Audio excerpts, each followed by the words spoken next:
Hai teman semuanya, berjumpa lagi bersama Mr. Chloe. Senang hati dan penuh rasa syukur untuk bisa belajar bersama dan tumbuh bersama, sekaligus masih bisa membahas segala hal yang ada dalam kehidupan di dunia ini. Diponegoro atau Pangeran Diponegoro, mungkin atau pasti banyak mendengar nama Pangeran Diponegoro tapi tidak dengan sejarah perjuangan dan mengenal lebih jauh lagi tentang latar belakang Pangeran Diponegoro. Masih banyak orang-orang mencari tahu secara singkat, siapa Pangeran Diponegoro itu, apa perjuangan yang dilakukan oleh Pangeran Diponegoro, dan bermacam-macam pertanyaan. Sangatlah berbahaya dan sangat tragis bagi kehidupan manusia jika tidak memahami dan tahu akan pentingnya sejarah. Terlepas dari pernyataan di atas, mari kita menyelami secara tenang dengan penuh keseriusan tentang Pangeran Diponegoro.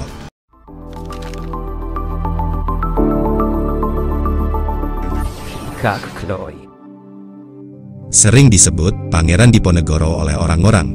Nama asli Pangeran Diponegoro adalah Bendara Raden Mas Mustahar, nama yang berkaitan dengan fajar dalam istilah atau penjelasan Jawa, sehingga berarti sang bangsawan yang lahir pada fajarnya, lahir di Kaputren, Keraton Yogyakarta, pada sekitar pukul 3.30 hingga pukul 4, tanggal 11 November tahun 1785, tepat menjelang fajar, saat sahur pada 8 Muharram 1200 Hijriah. Dalam tarikh Jawa, hari kelahirannya itu sangat bertuah karena jatuh pada bulan Sura, bulan pertama dalam tahun Jawa, ketika secara tradisional, kerajaan baru didirikan dan gelombang sejarah baru dimulai. Lahir pada Jumat Wage merupakan hari penting dalam bacaan almanak atau primbon Jawa modern. Perjalanan hidup Pangeran Diponegoro dimulai dari tanggal 11 November tahun 1785 sampai 8 Januari tahun 1855, adalah salah sosok seorang pahlawan nasional Republik Indonesia yang memimpin Perang Diponegoro atau Perang Jawa selama periode tahun 1825 hingga 1830 melawan pemerintah Hindia Belanda. Sejarah mencatat, Perang Diponegoro atau Perang Jawa dikenal sebagai perang yang menelan korban terbanyak dalam sejarah Indonesia, yakni 8.000 korban serdadu Hindia Belanda, 7.000 pribumi, dan 200.000 orang Jawa serta kerugian materi 25 juta gulden. Ketahui juga, gulden adalah mata uang Belanda sejak abad ke-17 hingga 2002 ketika digantikan oleh euro. Antara 1999 dan 2002, gulden secara resmi menjadi subunit nasional untuk euro. Lebih jauh lagi, memahami silsilah Diponegoro. Pangeran Diponegoro lahir di Yogyakarta pada tanggal 11 November tahun 1785 dari ibu yang merupakan seorang selir, jika dalam bahasa Jawa yang halus disebut Garwa Ampeyan, bernama R.A. Mangkarawati, dari Pacitan, dan ayahnya bernama Gusti Raden Mas Suraja, yang di kemudian hari naik tahta bergelar Hamengkubuwono III. Pangeran Diponegoro sewaktu dilahirkan bernama Bendara Raden Mas Mustahar, kemudian diubah menjadi Bendara Raden Mas Antawirya. Selain itu, nama Islamnya adalah Abdul Hamid. Setelah ayahnya naik tahta, Bendara Raden Mas Antawirya diwisuda sebagai pangeran dengan nama Bendara Pangeran Harya Dipanegara. Ketika dewasa, Pangeran Diponegoro menolak keinginan sang ayah untuk menjadi raja. Ia sendiri beralasan bahwa posisi ibunya yang bukan sebagai istri permaisuri, membuat dirinya merasa tidak layak untuk menduduki jabatan tersebut. Pangeran Diponegoro dikenal sebagai pribadi yang cerdas, banyak membaca, dan ahli di bidang hukum Islam Jawa. Dia juga lebih tertarik pada masalah-masalah keagamaan ketimbang masalah pemerintahan keraton dan membaur dengan rakyat. Sang pangeran juga lebih memilih tinggal di Tegalrejo, berdekatan dengan tempat tinggal eyang buyut putrinya, yakni Gusti Kangjeng Ratu Tegalrejo, permaisuri dari Sultan Hamengkubuwono I, daripada tinggal di keraton. Pangeran Diponegoro adalah seorang yang menggemari kuda, dan saat di Tegalrejo sebelum perang memiliki lebih dari 60 orang Jawa untuk memelihara kudanya. Bak-bak air besar dari tembok untuk memberi minum kudanya masih terlihat sampai kini. Kandang kuda dan istal pangeran begitu luas sehingga Sentot muda, yang datang untuk hidup di Tegalrejo saat berumur 6 tahun setelah kakak perempuannya, Raden Ayu Maduretno, menikah dengan Pangeran Diponegoro, lebih mementingkan belajar naik kuda daripada menjadi santri. Saat mulai pecahnya Perang Jawa, kuda kekar hitam tunggangan Diponegoro, Kiai Gitayu disingkat Gentayu, dan ketangkasannya di atas pelana dicatat oleh komandan kavaleri Belanda. Saat perang, keahlian Pangeran Diponegoro menunggang kuda sangat membantu dirinya untuk selamat ketika sering bisa menghindari pengejaran di medan yang sulit, terutama waktu menyeberang Kali Progo, di mana Pangeran mengetahui semua area dangkal yang bisa dipakai untuk mengarungi sungai lebar itu tanpa dihanyutkan air. Pangeran Diponegoro mulai menaruh perhatian pada masalah keraton ketika dirinya ditunjuk menjadi salah satu anggota perwalian untuk mendampingi Sultan Hamengkubuwono V pada tahun 1822, yang saat itu baru berusia 3 tahun. Karena baru berusia 3 tahun, pemerintahan keraton sehari-hari dikendalikan oleh Patih Danureja IV dan Residen Belanda. Pangeran Diponegoro tidak menyetujui cara perwalian seperti itu, sehingga dia melakukan protes. Lebih jauh lagi, memahami kehidupan sosok diri Pangeran Diponegoro. Dalam kehidupan sehari-hari, Pangeran Diponegoro adalah pribadi yang menyukai sirih dan rokok sigaret Jawa yang dilinting khusus dengan tangan, mengoleksi emas, dan berkebun. Bahkan, di tempat persemediannya di Selarejo dan Selarong, kebun yang dimilikinya ditanami bunga, sayur-sayuran, buah-buahan, ikan, kura-kura, burung tekukur, buaya hingga harimau. Dia juga dikenal sebagai pria yang romantis. Pangeran Diponegoro setidaknya menikah beberapa kali dalam hidupnya. Sang pangeran pertama kali menikah pada usia 27 tahun dengan Raden Ayu Retno Madubrongto, seorang guru agama dan putri kedua dari Kiai Gede Dadapan. Dari hasil pernikahan ini, Diponegoro memiliki anak laki-laki bernama Putra Diponegoro II. Pada tanggal 27 Februari tahun 1807, Pangeran Diponegoro kembali menikah untuk kedua kalinya dengan putri dari Raden Tumenggung Natawijaya III, seorang bupati dari Panolan Jipang, Kesultanan Yogyakarta, bernama Raden Ajeng Supatmi, itu pun atas permintaan Sultan Hamengkubuwono III. Diponegoro kemudian bercerai 3 tahun setelah pernikahannya tersebut dan dianugerahi seorang anak bernama Pangeran Diponingrat, yang memiliki sifat arogan menurut Putra Diponegoro II. Pernikahan ketiga terjadi pada tahun 1808 dengan R.A. Retnadewati, seorang putri kiai di wilayah selatan Yogyakarta. Istri pertama dan ketiga pangeran, yakni Madubrongto dan Retnadewati, meninggal ketika Diponegoro masih tinggal di Tegalrejo. Sang pangeran kemudian menikah kembali pada tahun 1810 dengan Raden Ayu Citrawati, puteri dari Raden Tumenggung Rangga Parwira Sentika dengan salah satu istri selir. Namun, sang istri Raden Ayu Citrawati meninggal tidak lama setelah melahirkan anaknya, akibat kerusuhan di Madiun. Sang bayi kemudian diserahkan kepada Ki Tembi untuk diasuh dan diberi nama Singlon, nama samaran, dan terkenal dengan nama Raden Mas Singlon, dan nama asli yang diketahui adalah Raden Mas Sodewo. Pangeran kembali menikah kelima kalinya pada tanggal 28 September tahun 1814 dengan Raden Ayu Maduretno, putri dari Raden Rangga Prawira Dirjo III, dengan Gusti Bendoro Raden Ayu Maduretno, putri dari Hamengkubuwono II. Istri kelima dari Pangeran Diponegoro ini memiliki nama yang sama dengan ibunya, yaitu Raden Ayu Maduretno. Sang istri, Raden Ayu Maduretno, merupakan saudara seayah dengan Sentot Prawira Dirja, tetapi lain ibu. Raden Ayu Maduretno diangkat menjadi permaisuri bergelar Kanjeng Ratu Kedaton pertama pada tanggal 18 Februari tahun 1828, ketika Pangeran Diponegoro dinobatkan sebagai Sultan Abdul Hamid.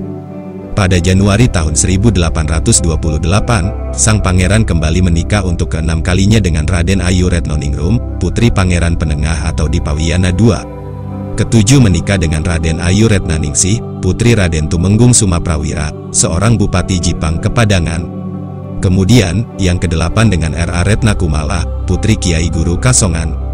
Dari hasil beberapa kali pernikahannya tersebut, Pangeran Diponegoro memiliki 12 putra dan 5 orang putri, yang saat ini seluruh keturunannya tersebut hidup tersebar di berbagai penjuru dunia, termasuk Jawa, Madura, Sulawesi, Maluku, Australia, Serbia, Jerman, Belanda, dan Arab Saudi. Pangeran Diponegoro juga dikenal sebagai pribadi yang suka melucu dan bercanda. Terkadang, dia sangat benci dengan komandan tentaranya yang dianggapnya pengecut. Lebih jauh lagi, memahami Perang Diponegoro, tahun 1825 sampai tahun 1830. Perang Diponegoro atau Perang Jawa diawali dari keputusan dan tindakan Hindia Belanda yang memasang patok-patok di atas lahan milik Diponegoro di desa Tegalrejo. Tindakan tersebut ditambah beberapa kelakuan Hindia Belanda yang tidak menghargai adat istiadat setempat dan eksploitasi berlebihan terhadap rakyat dengan pajak tinggi, membuat Pangeran Diponegoro semakin muak hingga mencetuskan sikap perlawanan sang pangeran. Di beberapa literatur yang ditulis oleh Hindia Belanda, menurut mantan Menteri Pendidikan dan Kebudayaan Profesor Wardiman Jojonegoro, terdapat pembelokan sejarah penyebab perlawanan Pangeran Diponegoro karena sakit hati terhadap pemerintahan Hindia Belanda dan keraton yang menolaknya menjadi raja. Padahal, perlawanan yang dilakukan disebabkan sang pangeran ingin melepaskan penderitaan rakyat miskin dari sistem pajak Hindia Belanda dan membebaskan istana dari Madat. Keputusan dan sikap Pangeran Diponegoro yang menentang Hindia Belanda secara terbuka kemudian mendapat dukungan dan simpati dari rakyat, atas saran dari sang paman, yakni Gusti Pangeran Harya Mangkubumi. Pangeran Diponegoro menyingkir dari Tegalrejo dan membuat markas di Gua Selarong. Saat itu, Diponegoro menyatakan bahwa perlawanannya adalah perang sabil, perlawanan menghadapi kaum kafir. Semangat perang sabil yang dikobarkan Diponegoro membawa pengaruh luas hingga ke wilayah Pacitan dan Kedu.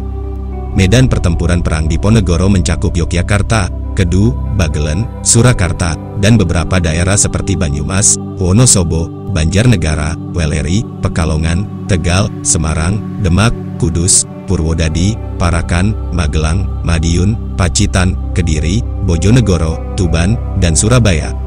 Selanjutnya, memahami Sumpah Atirata Pangeran Diponegoro. Berbicara sebelum dimulainya perang, Pangeran Diponegoro mendapatkan dukungan dari Sunan Pakubuwono ke-6 dan dibantu oleh Tumenggung Prawira Dikdaya Bupati Gagatan saat itu.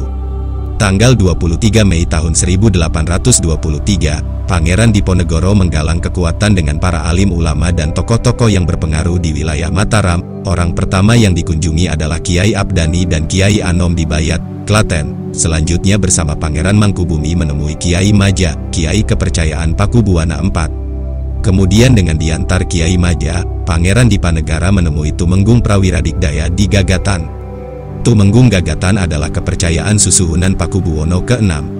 Pada tahun 1824, atas saran Kiai Maja dan Tumenggung Prawira Dikdaya, Pangeran Dipanegara menemui susuhunan Pakubuwana ke-6. Ternyata Raja Surakarta ini sangat mendukung perjuangan pamannya. Ia tidak hanya memberi dukungan dalam bentuk dana perang, tapi juga pasukan-pasukan keraton dan para senopati terpilih disediakan. Dukungan tersebut dideklarasikan dalam Sumpah Atirata atau disebut juga Sumpah Atirata pada Rabu Wage 17 Pasa 1239 Hijriah, tanggal 5 Mei tahun 1825, bertempat di tempat yang saat ini masuk ke Desa Ketoyan Gagatan, Ketoyan, Wonosegoro, Boyolali. Ketiganya adalah tokoh penting, Tritunggal, di balik siasat perang Diponegoro. Tempat dilakukannya Sumpah Atirata ini saat ini dinamakan Pesanggrahan Dinrah. Isi Sumpah Atirata adalah, Setia bekti ing Gusti Hangayomi sapadanik urip rila lega ing pati. Nah, hami kukui tan kena hama buang tilas tan gawe wisuna. Cah, tan ngowahi naluri tanah Jawa dadi raharja. Selanjutnya, memahami kembali dukungan Sunan Pakubuwana ke-6. Perjuangan Pangeran Diponegoro juga didukung oleh Sunan Pakubuwono ke-6 mendukung peperangan dengan menyediakan logistik dan persenjataan, yang diserahkan dengan menyamar sedang bepergian untuk bertapa di berbagai tempat, sehingga dikenal sebagai Pangeran Bangun Tapa, diantaranya di Gua Raja di lereng atas Gunung Merbabu yang masuk wilayah Sela, disebut juga Sesela, nama kuno wilayah ini yang muncul di kumpulan naskah Merapi Merbabu, salah satunya Gita Sinangsaya dan di Alas Krendawahana. Pertemuan-pertemuan rahasia tersebut untuk membicarakan situasi terkini sekaligus membahas strategi perlawanan terhadap Belanda. Usai ditangkap dan diasingkannya Pangeran Diponegoro, Belanda menangkap Mas Pajangsuara juru tulis keraton yang juga orang kepercayaan Pakubuwana ke-6 yang juga ayahanda pujangga kenamaan Ranggawarsita, yang kemudian disiksa dan dibunuh karena tidak mau mengaku rahasia keterlibatan Pakubuwono ke-6 dengan Pangeran Diponegoro.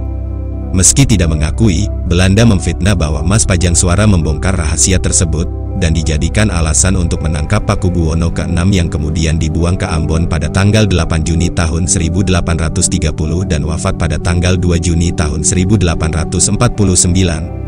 Selanjutnya, memahami kembali Tumenggung Prawira Dikdaya. Tumenggung Prawira Dikdaya, dengan nama kecil Yuda Prawira disebut juga Yudo Prawiro, adalah cucu Ngabehi Prawira Sakti disebut juga Adi Menggala, dari Kadipaten Gagatan, saat ini masuk di wilayah Kecamatan Wonosegoro, Boyolali, Jawa Tengah. Putra Raden Surataruna III, ibunya, Raden Ayu Surataruna adalah putri Adipati Natakusuma dikenal juga Pangeran Jurupati Kerajaan Surakarta yang dibuang Belanda ke Ceylon, Sri Lanka. Sejak kecil Yuda diasuh oleh kakeknya, yakni Ngabehi Prawira Sakti. Setelah berusia 13 tahun dia dikirim ke pondok pesantren Petingan di utara Yogyakarta, menjadi murid Syekh Kaliko Jipang disebut juga Syekh Holik dari Jipang, penghulu besar keraton. Ngabehi Prawira Sakti dan Syekh Kalika merupakan orang kepercayaan Pangeran Mangkubumi.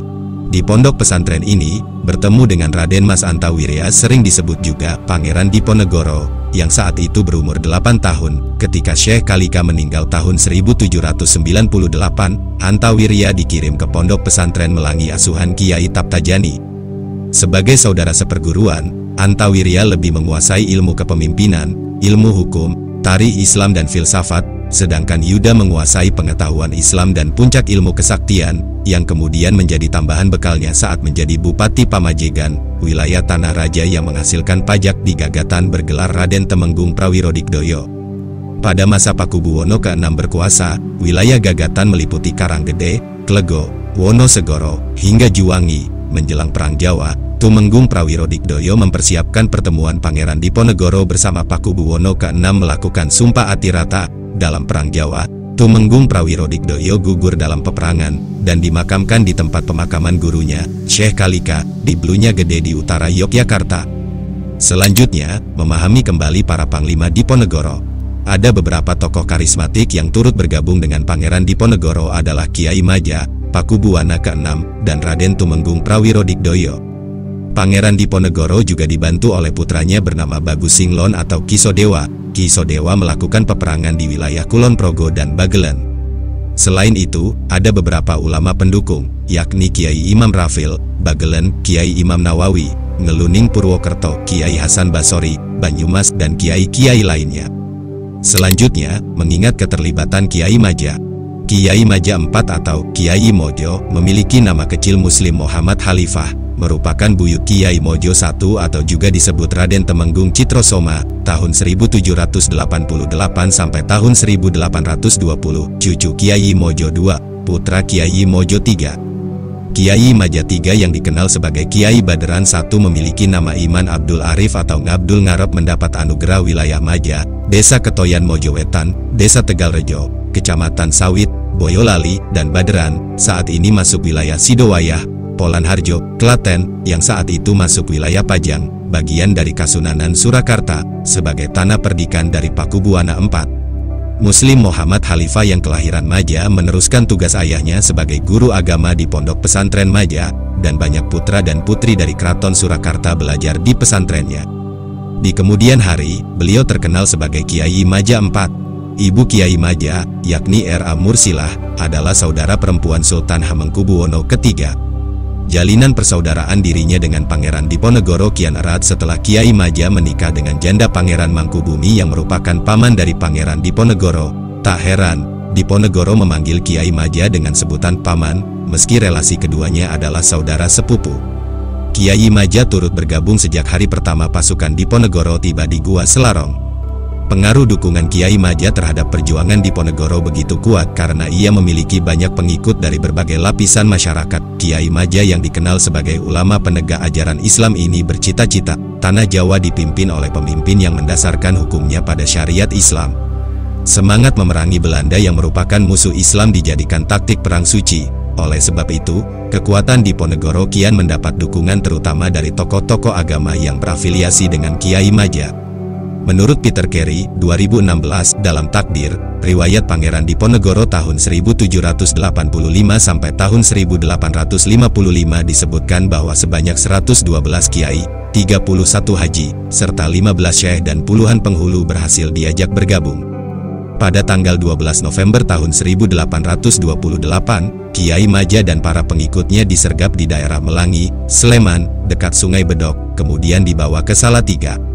Dalam penahanannya, Kiai Maja meminta agar para pengikutnya dibebaskan dan menerima apapun keputusan Belanda terhadap dirinya.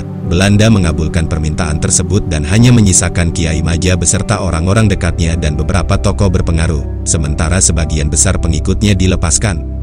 Tanggal 17 November tahun 1828, Kiai Mojo beserta orang-orang yang masih menyertainya dikirim ke Batavia dan diputuskan akan diasingkan ke Tondano, Minahasa, Sulawesi Utara. Di tanah pembuangan, Kiai Maja terus berdakwah hingga wafat pada tanggal 20 Desember tahun 1849 di usianya yang ke-57 tahun. Perang Jawa sendiri berakhir 2 tahun setelah tidak adanya kubu Kiai Maja dari pasukan Diponegoro.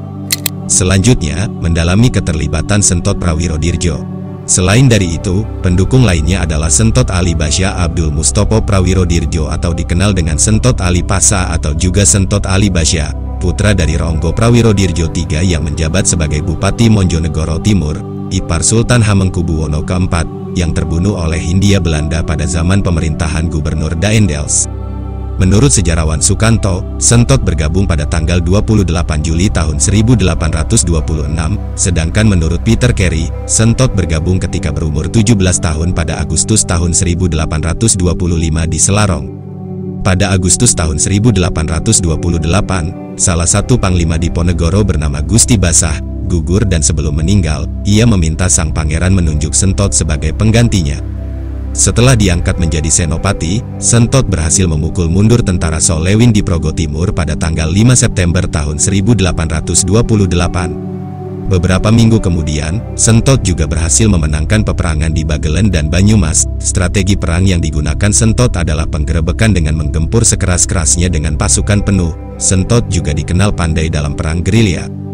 Gelar Basya atau Pasa diilhami oleh sosok Usama bin Zaid, panglima Turki yang memimpin perang melawan bangsa Romawi dalam usia 17 tahun juga. Sentot Ali Basya juga dijuluki Napoleon Jawa.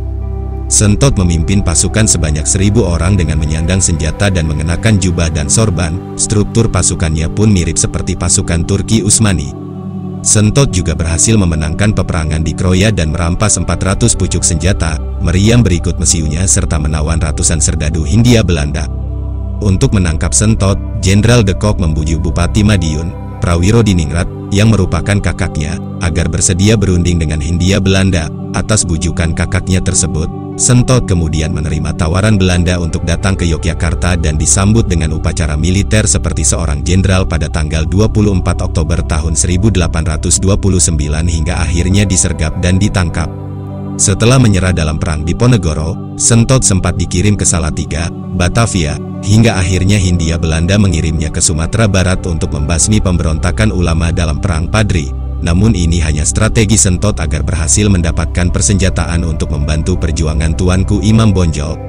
Sentot akhirnya ditahan Hindia Belanda dan dikirim kembali ke Batavia pada Maret tahun 1833 dan ke Bengkulu pada Agustus tahun 1833 sebelum akhirnya wafat dalam usia 47 tahun dalam pengasingan di Bengkulu pada tanggal 17 April tahun 1855. Selanjutnya, mendalami peran Kerta Pengalasan. Kerta Pengalasan, lahir tahun 1795 dan wafat sekitar tahun 1866, adalah salah satu senopati Pangeran Diponegoro. Dia dipercaya oleh Pangeran Diponegoro untuk memperkuat sistem pertahanan pusat negara di Pleret. Sebelum perang, Kerta Pengalasan adalah kepala desa di Desa Tanjung, Nanggulan, Kulon Progo. Dia diperintah oleh Pangeran Blitar Pertama, salah satu putra Sultan Hamengkubuwono I untuk mendukung Pangeran Diponegoro. Selanjutnya, memahami para pendamping Diponegoro.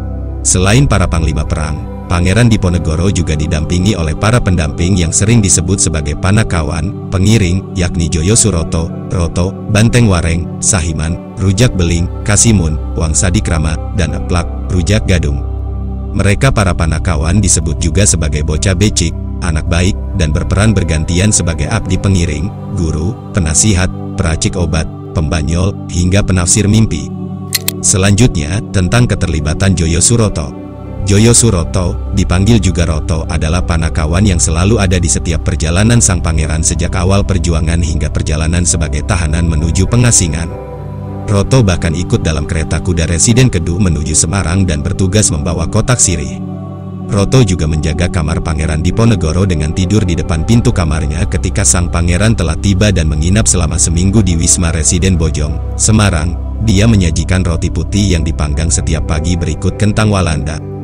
Sebelum bergabung dengan Pangeran Diponegoro, Roto adalah hanya seorang warga desa sekitar Tegalrejo. Setelah perang dimulai, Roto ikut bersama pasukan Diponegoro menuju perbukitan di Selarong pada tahun 1825 dan tinggal di Guo Secang yang memiliki dapur. Di tempat ini, sang pangeran kian mendalami ilmu mistik dan agamanya dengan tinggal di gua-gua dan berziarah. Ketika perang berkecamuk dan sang pangeran menerapkan sistem pemerintahan keraton di Selarong Oktober tahun 1825 dan di Kemusuk, Kulon Progo, November tahun 1825 Agustus tahun 1826, para Panakawan tidak lagi menjadi satu-satunya sahabat karib sang pangeran. Meski demikian, para Panawakan selalu mendampingi setiap langkah sang pangeran. Bahkan, Roto bersama Banteng Wareng menemani Pangeran Diponegoro ke hutan-hutan di sebelah barat Bagelen ketika meloloskan diri dari kejaran pasukan Ave Michels. Saat itu, kondisi Diponegoro maaf sebelumnya, agar kanal YouTube ini terus berkembang, dan teman semuanya merasa puas dan merasakan dampak yang baik, dengan kerendahan hati izinkanlah kami memohon untuk mensubscribe channel ini, memberikan like apabila menyukai tontonan ini dan berkomentar apa saja. Sesuatu hal yang sangat besar untuk berkembangannya kanal YouTube ini apabila teman semuanya tidak keberatan untuk melakukannya, agar konten ini tetap setia memberikan informasi dan hal-hal yang akurat, benar, profesional dan tanpa konspirasi sehingga generasi-generasi penerus tetap kritis dan bijaksana memaknai hal yang penting dalam kehidupan ini sebagai generasi bangsa. Kena sakit malaria, terpaksa berpindah-pindah dari gubuk petani satu ke gubuk lainnya dan Roto menghibur sang pangeran yang sedang sakit dengan banyolan-banyolan yang lucu. Sosok Roto hadir dalam lukisan Raden Saleh berjudul Penangkapan Pangeran Diponegoro. Dia dilukiskan sedang berdiri di pilar bagian barat, sosoknya tersembunyi di belakang seorang pasukan Hindia Belanda yang tengah memegang senjata, tanpa mengenakan sorban, dengan wajah tengah memandang ke arah tuannya. Roto juga ikut serta ketika Diponegoro diasingkan ke Manado dan tinggal bersama keluarganya selama 3 tahun sebelum pada tahun 1839, pemerintah Hindia Belanda mengirimnya ke Tondano dan bergabung dengan Kiai Mojo. Selanjutnya, memahami keterlibatan Banteng Wareng. Banteng Wareng yang hidup antara tahun 1810 sampai tahun 1858 disebut-sebut sebagai Panakawan yang paling setia. Banteng Wareng disebut sebagai Panakawan yang paling setia, karena dia ikut hingga Pangeran Diponegoro diasingkan ke Makassar. Namanya tertulis dalam babat di Panagara dengan julukan Lare Bajang, anak muda yang nakal dan cebol. Tubuh cebolnya juga tergambar dalam lukisan koleksi Snoek Hurgronje yang tersimpan di Universitas Leiden, yang menggambarkan Banteng Wareng sebagai sosok bertubuh cebol, buncit dan tak berbusana. Di lukisan tersebut, Banteng Wareng berdiri di dekat Pangeran Diponegoro dan membantu sang pangeran mengajarkan ilmu mistik Islam kepada putranya, ketika berada dalam pengasingan tahun 1835 sampai tahun 1855. Roto bersama Banteng Wareng menemani Pangeran Diponegoro ke hutan-hutan di sebelah barat Bagelen ketika meloloskan diri dari kejaran pasukan Ave Michels. Saat itu, kondisi Diponegoro terkena sakit malaria, terpaksa berpindah-pindah dari gubuk petani satu ke gubuk lainnya dan Roto menghibur sang pangeran yang sedang sakit dengan banyolan-banyolan yang lucu. Sejarawan Belanda, George Nipels dalam bukunya yang berjudul The Oorlog in Midden Java van tahun 1825 sampai tahun 1830, menuliskan bahwa Diponegoro ditemani 2 pengiringnya dalam kondisi kekurangan, dengan luka di kakinya dan sakit malaria, harus berpindah-pindah terkadang tidak memiliki tempat berteduh dan cukup makanan. Pangeran Diponegoro bersembunyi selama 3 bulan antara pertengahan November tahun 1829 hingga pertengahan Februari tahun 1830. Selanjutnya, mendalami strategi perang sang pangeran. Pasukan Pangeran Diponegoro dibagi menjadi beberapa batalion yang diberi nama berbeda-beda, seperti Turkia, Arkia, dan lain sebagainya. Setiap batalion dibekali dengan senjata api dan peluru-peluru yang dibuat di hutan. Pangeran Diponegoro bersama para panglimanya menerapkan strategi perang gerilya yang selalu berpindah-pindah. Markasnya di Selarong seringkali kosong ketika pasukan Belanda menyerang lokasi tersebut. Sang pangeran dan pasukannya baru kembali ke Selarong setelah pasukan Belanda pergi meninggalkan Selarong. Pusat pertahanan pasukan Diponegoro kemudian dipindahkan dari Selarang ke Daksa. Sang pangeran juga dinobatkan menjadi kepala negara bergelar Sultan Abdul Hamid Heru Cakra Amirul Mukminin Sayyidin Panatagama Khalifatullah Tanah Jawa, dengan pusat negara berada di Pleret. Dengan pertahanan yang kuat, sistem pertahanan daerah Pleret dipercayakan penanganannya kepada Kerta Pengalasan. Kuatnya pertahanan di Pleret dibuktikan dengan gagalnya serangan besar-besaran pasukan Hindia Belanda pada tanggal 9 Juni tahun 1826. Setelah penyerangan tersebut, sang pangeran mengganti posisi Kerta Pengalasan dengan Ali Basya Prawiradirja dan Prawira Kusuma. Keduanya masih berusia 16 tahun.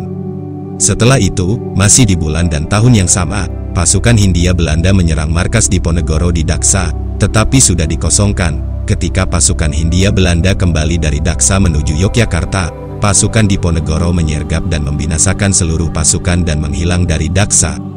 Pada Oktober tahun 1826, pasukan Diponegoro menyerang pasukan Hindia Belanda di Gawok dan mendapat kemenangan. Namun, sang pangeran terluka dan terpaksa harus ditandu ke lereng Gunung Merapi. Pada tanggal 17 November tahun 1826, sang pangeran bertolak ke Pengasih, sebelah barat Yogyakarta, untuk menyerang pasukan Hindia Belanda. Di lokasi ini, sang pangeran mendirikan keraton di Sambirata sebagai pusat negara baru. Pasukan Belanda sempat menyerang Sambirata, tetapi Diponegoro berhasil meloloskan diri. Perang sempat berhenti akibat gencatan senjata pada tanggal 10 Oktober tahun 1827, namun perundingan tidak menemui kesepakatan apapun. Berkat dukungan dan simpatik rakyat, pasukan Pangeran Diponegoro dapat dengan mudah memindah-mindahkan markasnya dan mendapat pasokan logistik. Selain itu, pasukan Diponegoro dikenal sangat cepat dan lincah berkat semangat perang sabilillah. Akibatnya, Hindia Belanda banyak mengirimkan jenderal, kolonel dan mayor ke Pulau Jawa, seperti Jenderal de Kock, Jenderal Van Geen, Jenderal Holzman, dan Jenderal Bischoff. Para senopati menggunakan strategi dengan menjadikan kondisi alam sebagai senjata dan tameng yang tak terkalahkan. Hal ini dilakukan dengan melakukan serangan-serangan besar-besaran pada saat bulan-bulan penghujan. Hujan tropis yang deras tersebut seringkali membuat gerak dari pasukan Hindia Belanda terhambat, sehingga para gubernur Hindia Belanda akan melakukan berbagai usaha untuk melakukan gencatan senjata dan berunding. Ancaman lainnya datang dari penyakit malaria, disentri, dan sebagainya, yang menjadi musuh yang tak tampak bagi pasukan Hindia Belanda sehingga seringkali melemahkan moral dan kondisi fisik bahkan merenggut nyawa pasukan. Ketika gencatan senjata terjadi, Belanda lantas memanfaatkan situasi dengan mengkonsolidasikan pasukannya dan menyebarkan mata-mata serta provokator di desa-desa dan kota, kemudian menghasut, memecah belah dan bahkan menekan anggota keluarga para pangeran dan pemimpin perjuangan rakyat yang berjuang di bawah komando Pangeran Diponegoro. Namun, pejuang pribumi tersebut tidak gentar dan tetap berjuang melawan Belanda. Selanjutnya, memahami kembali taktik Hindia Belanda. Bagi Hindia Belanda, perang Diponegoro adalah perang terbuka dengan mengerahkan berbagai jenis pasukan mulai dari pasukan infanteri, kavaleri, dan artileri, yang sejak perang Napoleon selalu menjadi senjata andalan dalam pertempuran frontal. Front pertempuran terjadi di berbagai desa dan kota di seluruh Jawa dan berlangsung sangat sengit. Penguasaan suatu wilayah selalu silih berganti. Jika ada suatu wilayah dikuasai pasukan Hindia Belanda pada siang hari, maka malam harinya wilayah itu sudah direbut kembali oleh pasukan pribumi. Demikian pula sebaliknya. Jalur-jalur logistik dibangun dari satu wilayah ke wilayah lain untuk menyokong keperluan perang. Berpuluh kilang mesiu dibangun di hutan-hutan dan dasar jurang. Produksi mesiu dan peluru berlangsung terus sementara peperangan berkecamuk. Para telik sandi dan kurir bekerja keras mencari dan menyampaikan informasi yang diperlukan untuk menyusun strategi perang. Informasi mengenai kekuatan musuh, jarak tempuh dan waktu, kondisi medan, curah hujan menjadi berita utama, karena taktik dan strategi yang jitu hanya dapat dibangun melalui penguasaan informasi. Pada puncak peperangan tahun 1827, Belanda mengerahkan lebih dari 23.000 orang serdadu, suatu hal yang belum pernah ada suatu wilayah yang tidak terlalu luas seperti Jawa Tengah dan sebagian Jawa Timur, tetapi dijaga oleh puluhan ribu serdadu.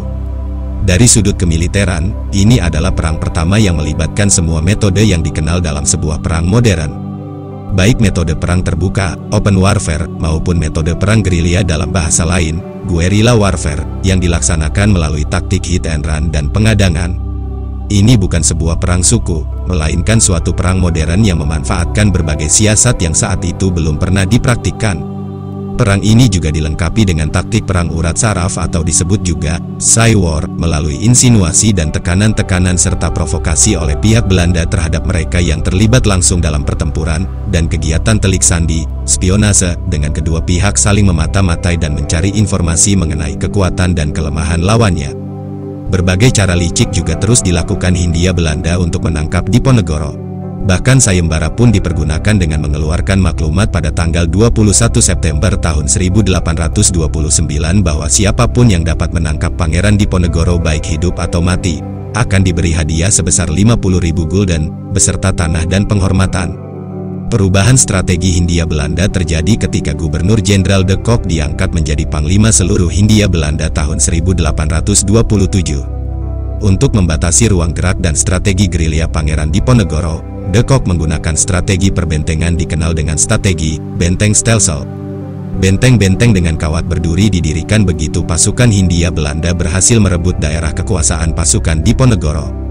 Tujuannya agar pasukan Diponegoro tidak dapat kembali dan mempersempit ruang geraknya. Jarak antar bentang berdekatan dan dihubungkan dengan pasukan gerak cepat. Selanjutnya, memahami negosiasi dan pengkhianatan dalam perang Diponegoro.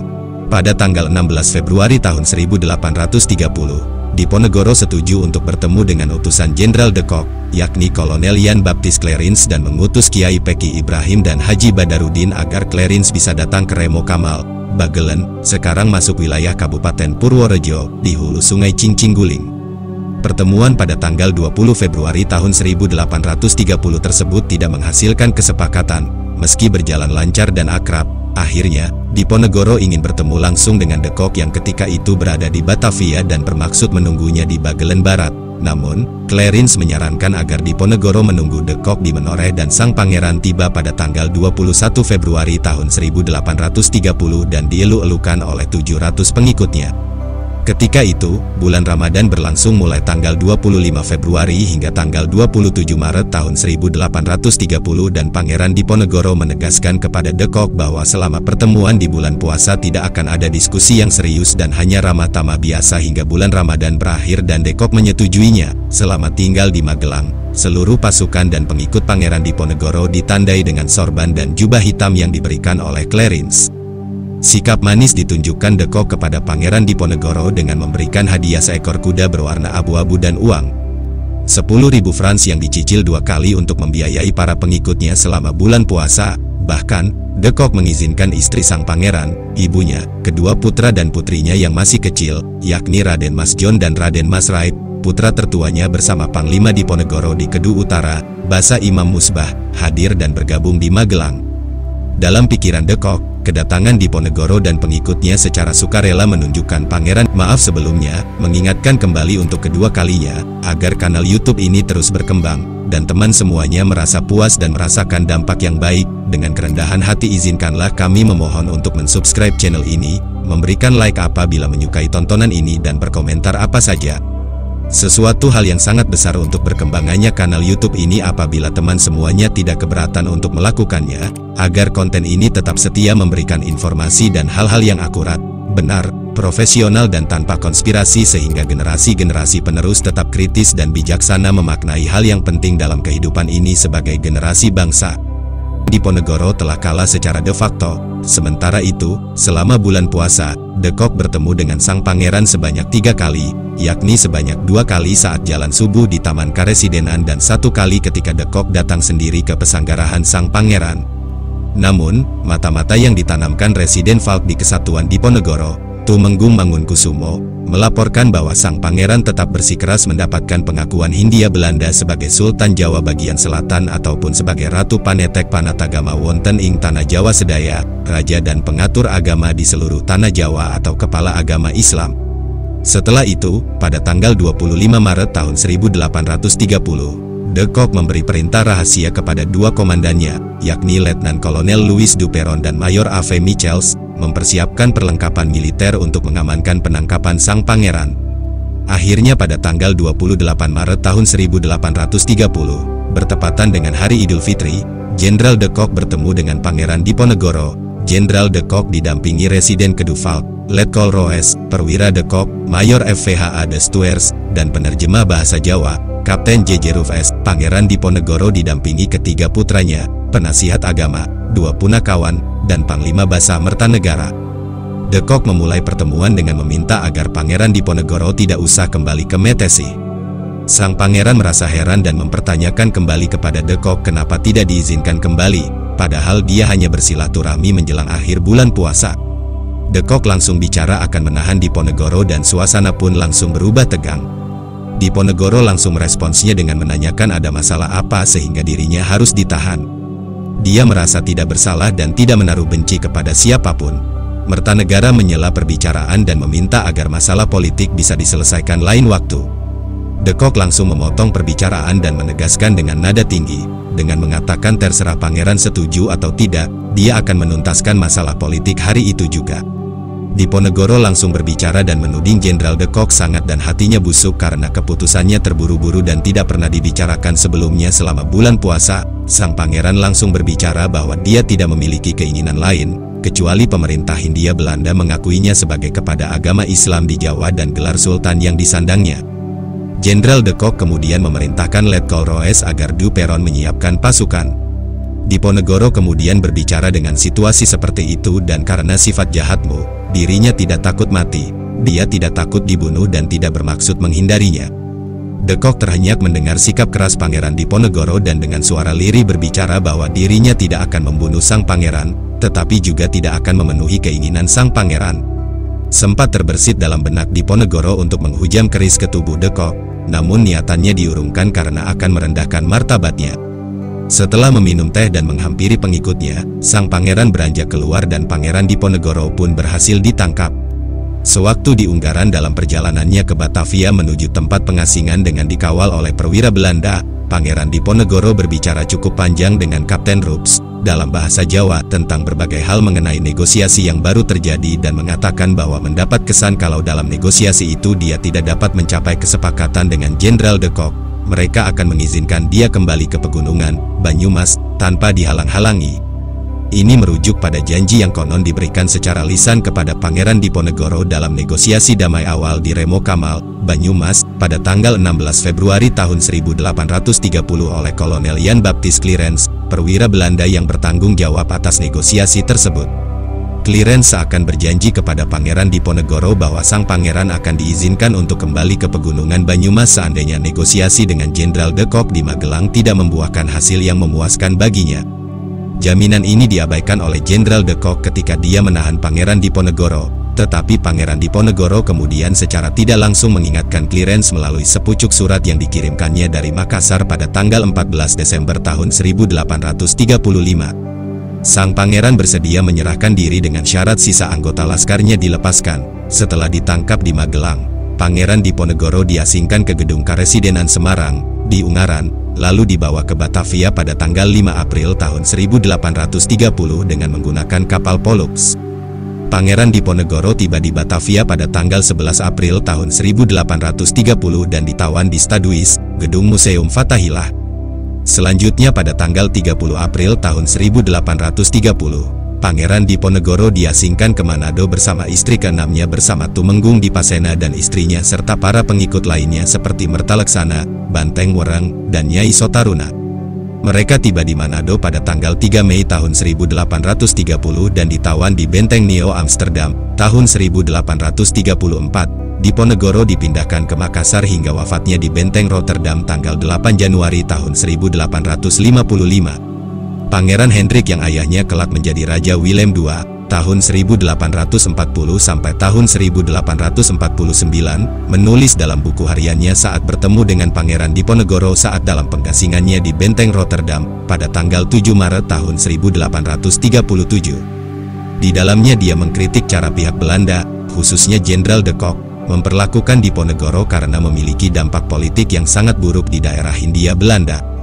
Jika suatu hari kita menghadapi sebuah kondisi yang tidak diharapkan, yaitu terjadi sebuah perang lagi di Jawa, di mana salah satu di antara kita, entah pihak kita atau orang Jawa akan kalah, tentunya tidak akan ada lagi satupun pemimpin mereka yang sudi bernegosiasi dengan kita. Saya yakin bahwa penyebab Kampung Bonjol di Sumatera menolak untuk menyerah tidak lain disebabkan oleh apa yang diucapkan salah seorang pemimpin orang Bonjol, Tuanku Imam Bonjol. Jika saya bersedia datang untuk berunding dengan Belanda, saya yakin akan diperlakukan seperti Diponegoro. Namun, cukuplah tentang ini semua. Selanjutnya, memahami kembali lukisan penangkapan Diponegoro. Peristiwa pada tanggal 28 Maret tahun 1830 ditafsirkan berbeda antara pelukis Indonesia yang tinggal di Eropa, Raden Saleh Syarif Bustaman, dengan pelukis Belanda, Nicolaas Pieneman, tahun 1809 sampai tahun 1860. Raden Saleh menggambarkan peristiwa tanggal 28 Maret tahun 1830 sebagai penangkapan Diponegoro, sedangkan Pieneman melukisnya sebagai penyerahan Diponegoro. Lukisan penangkapan Diponegoro dibuat oleh Raden Saleh ketika berada di Eropa pada tahun 1856, dari sketsa terlebih dahulu dan lukisan cat minyaknya baru selesai setahun kemudian.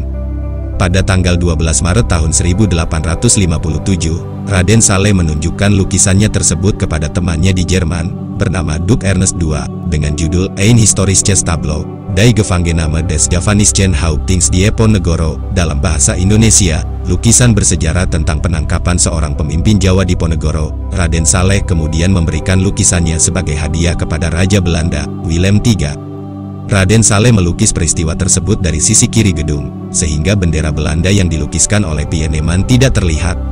Selain itu, Raden Saleh menggambarkan sosok Pangeran Diponegoro ketika ditangkap menggunakan sorban hijau berdiri dengan kepala tegak mendongak, tegas, menahan amarah, menunjukkan perlawanan, dan tegar, meskipun para pengikutnya terlihat sedih dan duka cita yang mendalam. Selanjutnya, memahami kembali lukisan penyerahan Diponegoro. Lukisan karya Nicolaas Pieneman menunjukkan ilustrasi gedung di sisi kanan dengan bendera Belanda terlihat jelas.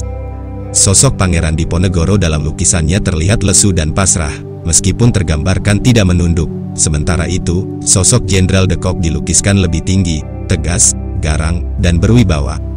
Sosok sang pangeran dalam lukisan juga digambarkan terkesan mengikuti perintah de Kock, dengan latar belakang tangisan para pengikutnya.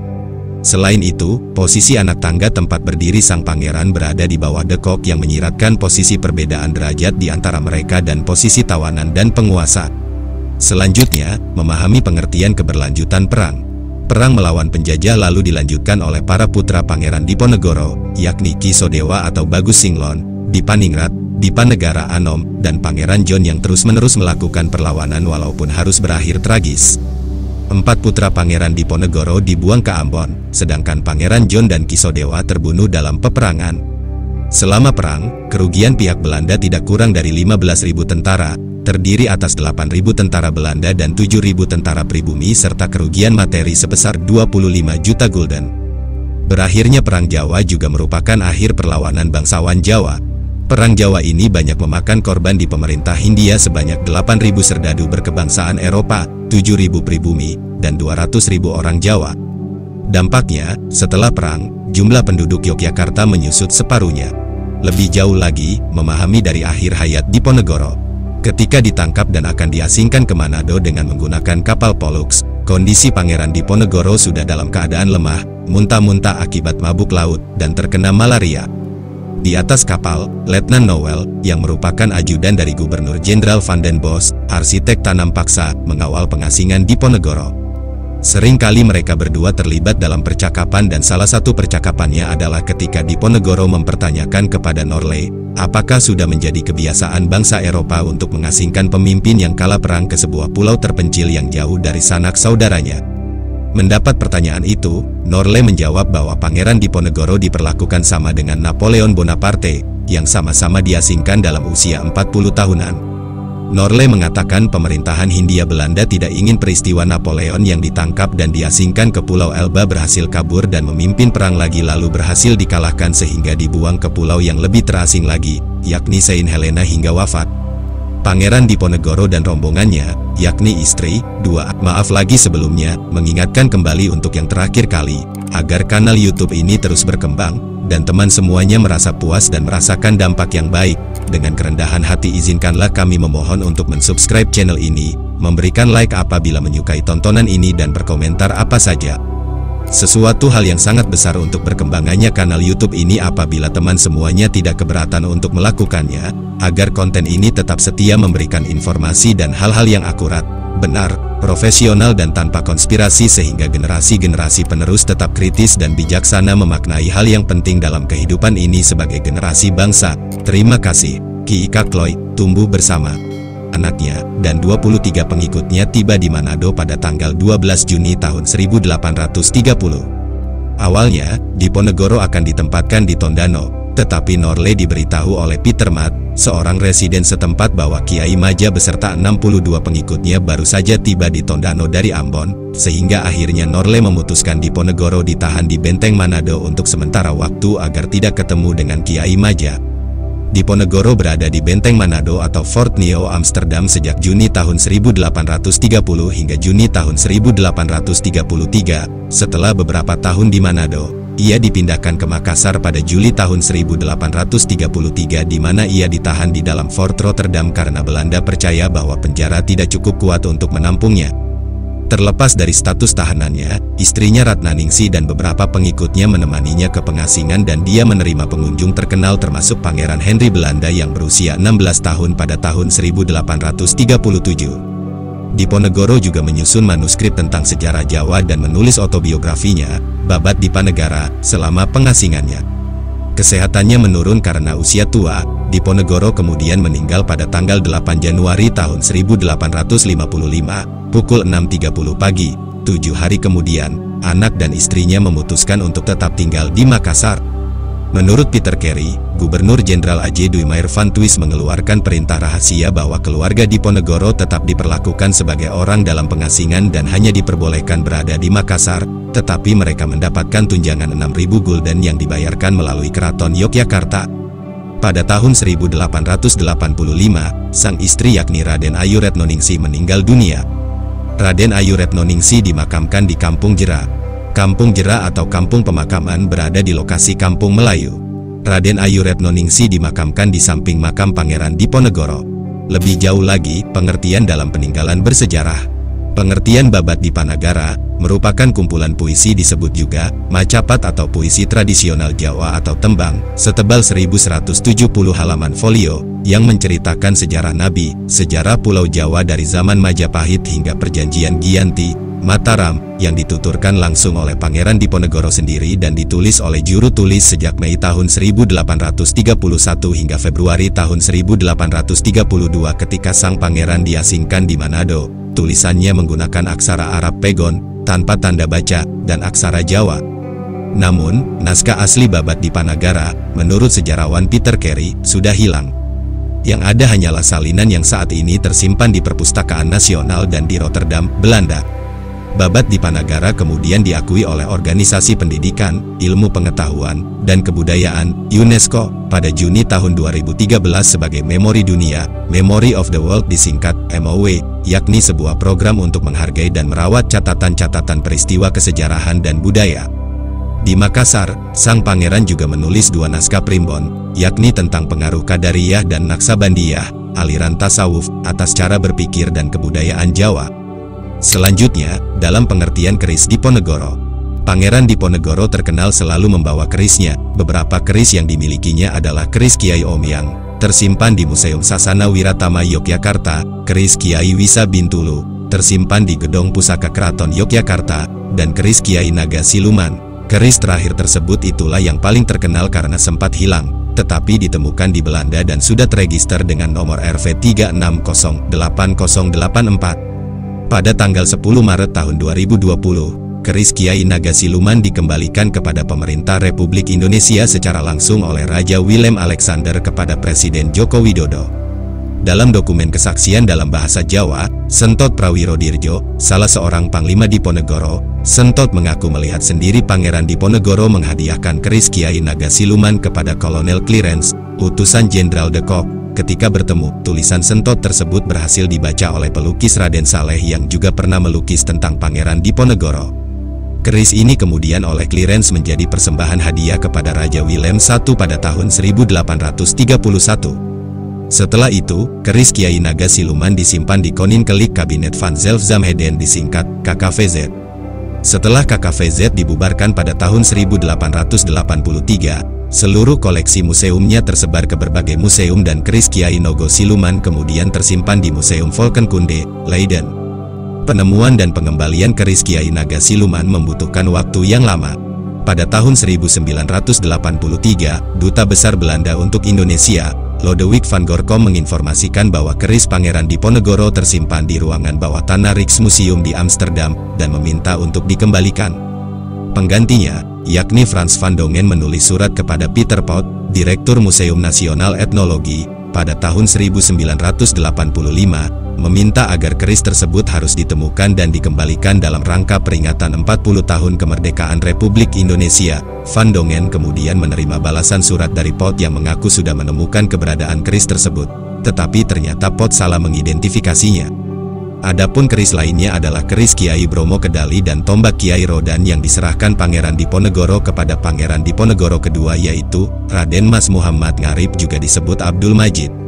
Keris Kiai Habib dan tombak Kiai Gagasono milik Raden Mas John, keris Kiai Blabar dan tombak Kiai Mundingwangi milik Raden Mas Raib, keris Kiai Ureso Gemilar dan tombak Kiai Tejo, Raden Ayu Mertonegoro, keris Kiai Hatim dan tombak Kiai Simo milik Raden Ayu Joyokusumo, tombak Kiai Dipoyono milik Raden Ajeng Impun, dan tombak Kiai Bandung milik Raden Ajeng Munteng. Keris lain yang dianggap paling sakti adalah keris Kiai Ageng Bondoyudo. Keris ini hasil peleburan dari 3 pusaka, yakni keris Kiai Surotomo, tombak Kiai Barutobo, dan keris Kiai Abijoyo. Keris Kiai Ageng Bondoyudo ini selalu dirawat oleh Pangeran Diponegoro sendiri hingga akhir hayatnya dan dikuburkan bersamaan dengan jasadnya pada tanggal 8 Januari tahun 1855. Selanjutnya, pengertian tongkat Diponegoro. Pangeran Diponegoro juga memiliki tongkat yang dinamakan Kanjeng Kiai Cokro, yang saat ini disimpan di Galeri Nasional Indonesia. Tongkat ini telah dikembalikan oleh Michel dan Erika Lucia Baut kepada Mendikbud Anies Baswedan pada tahun 2015. Tongkat ini memiliki simbol cakra sepanjang 153 cm yang terletak di ujung tongkatnya. Tongkat ini diperoleh Pangeran Diponegoro dari hasil dari warga selama berziarah di selatan Jawa, termasuk Yogyakarta, pada tahun 1815. Tongkat ini selalu dibawa oleh sang pangeran setiap berziarah ke tempat suci untuk berdoa. Setelah Pangeran Diponegoro ditangkap, salah satu panglimanya, yakni Pangeran Dipati Notoprojo, cucu Nyi Ageng Serang, memegang tongkat ini dan oleh Pangeran Dipati Notoprojo diberikan sebagai hadiah kepada Gubernur Jenderal J.C. Baut pada tahun 1834 untuk merebut hati pemerintah Hindia Belanda. Tongkat ini kemudian disimpan oleh salah satu keluarga keturunan Gubernur Jenderal J.C. Baut selama 181 tahun. Selanjutnya, pengertian tombak dalam peperangan. Tombak Kiai Rodan adalah salah satu senjata pusaka Pangeran Diponegoro yang telah dikembalikan ke Indonesia tahun 1978 dan saat ini tersimpan. Tombak ini terbuat dari kayu dengan dilapisi benang hitam dan dipercaya dapat memberikan perlindungan dan peringatan datangnya bahaya. Pada mata tombak terdapat bagian yang dilapisi emas dan pada bagian pangkal matanya terdapat 4 relung yang berhias permata, tetapi 2 buah permatanya telah hilang ketika benda ini dikembalikan ke Indonesia. Tombak ini lepas dari genggaman Pangeran Diponegoro ketika ia disergap di Pegunungan Gowong, Kedu, oleh pasukan gerak cepat ke-11 Mayor A.V. Michiels. Tombak ini bersama dengan pelana kuda Pangeran Diponegoro dikirim ke Raja Belanda Willem I tahun 1813 sampai tahun 1840 sebagai rampasan perang. Selanjutnya, pengertian dalam benda lainnya dalam perang. Menurut sejarawan Peter Carey, selain keris dan tongkat, saat ini masih ada 2 peninggalan Pangeran Diponegoro, yakni surat asli sang pangeran kepada ibunda dan anak sulungnya dan tali kuda, yang masih tersimpan di Belanda. Sementara itu, menurut Direktur Museum Sejarah Kolonial Brownback di Arnhem, Paul Jack Verhoeven, benda peninggalan Pangeran Diponegoro yakni tali kekang dan pelana yang telah memiliki nomor arsip telah dikembalikan kepada pemerintah Indonesia. Selanjutnya, dalam pengertian cap mohor, Pangeran Diponegoro memiliki sebuah cap mohor, yaitu cap yang digunakan untuk menandatangi surat yang sah darinya. Yang tertera dalam cap mohornya ialah dalam Arab Pegon, ingkang sinuhun Kanjeng Sultan Abdul Hamid Ngerucakra Kabir Al-Mukminin Said Panatagama Khalifah Rasulullah Shallallahu Alaihi Wasallam ing Tanah Jawi. Lebih jauh lagi, penghargaan sebagai pahlawan atas penghormatan terhadap jasa-jasa Diponegoro melawan penjajahan Hindia Belanda. Kota-kota besar di Indonesia banyak yang memiliki nama Jalan Pangeran Diponegoro, seperti di kota Semarang terdapat nama Jalan Pangeran Diponegoro, Stadion Diponegoro, dan Kodam 4 Diponegoro. Selain itu, ada beberapa patung yang dibuat sebagai penghargaan, seperti patung Diponegoro di Undip Pleburan, patung Diponegoro di Kodam 4 Diponegoro dan di pintu masuk Undip Tembalang.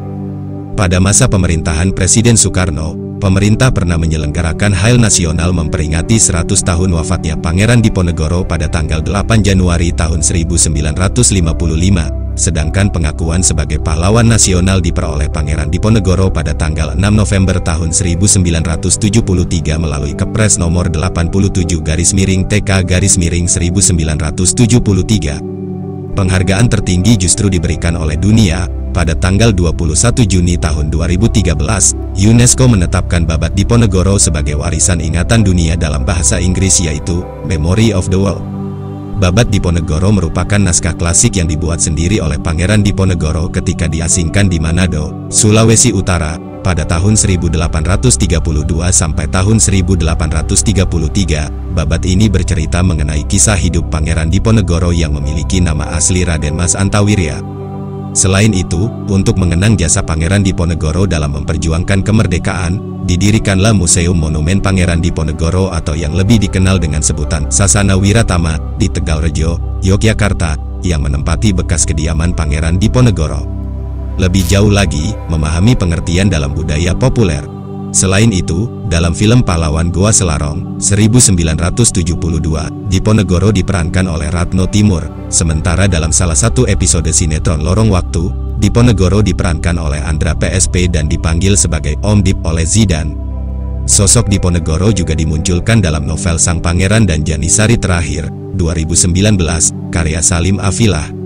Selanjutnya, memahami lebih jauh lukisan S. Sujojono, 1979. Pelukis modern tersohor Indonesia, S. Sujojono tahun 1913 sampai tahun 1985, pernah melukis kekalahan Belanda dalam pertempuran di Desa Kejiwan, antara Kalasan dan Prambanan, pada tanggal 9 Agustus tahun 1826 dalam sebuah gambar cat minyak yang mengedepankan figur Diponegoro berserban serta berbaju putih dan Mayor Solewin berberewok merah. Gambar berjudul Pasukan Kita yang dipimpin Pangeran Diponegoro, 1979, dijual di Sotheby's Hong Kong pada tanggal 6 April tahun 2014 dengan harga yang cukup menghebohkan, yaitu $7,5 juta AS. Lukisan tersebut memecahkan rekor untuk karya pelukis Asia Tenggara. Dalam catatan katalognya, lukisan tersebut dibuat sebagai ajakan bagi masyarakat Indonesia untuk mengenang pahlawan yang telah gugur dan sebagai bentuk keprihatinannya kepada bangsa yang terjebak dalam pertarungan pengaruh asing dan cita-cita revolusioner di kala itu. Lukisan tersebut, dalam laman Sotheby's tertulis, berubah menjadi sebuah kritik sosial tentang kekuatan iman manusia di tengah tirani politik dan emosional dengan memberikan gambaran kesejajaran antara penjajah Belanda dan pemerintah Indonesia. Selanjutnya, pengertian dalam rekam jejak daftar pustaka. Carey PBR, 1981, Babad Dipanagara, An Account of the Outbreak of the Java War, tahun 1825 sampai tahun 1830, The Surakarta Court Version of the Babad Dipanagara, Kuala Lumpur, Print for the Council of the MBRAS by Art Printing Works, Monograph, Royal Asiatic Society of Great Britain and Ireland, Malaysian Brand, nomor 9. Sagimun, MD, 1976, Pangeran Diponegoro, Pahlawan Nasional, Jakarta, Proyek Biografi Pahlawan Nasional, Departemen Pendidikan dan Kebudayaan, Yamin, M, 1950, Sejarah Peperangan Diponegoro, Pahlawan Kemerdekaan Indonesia, Jakarta, Pembangunan.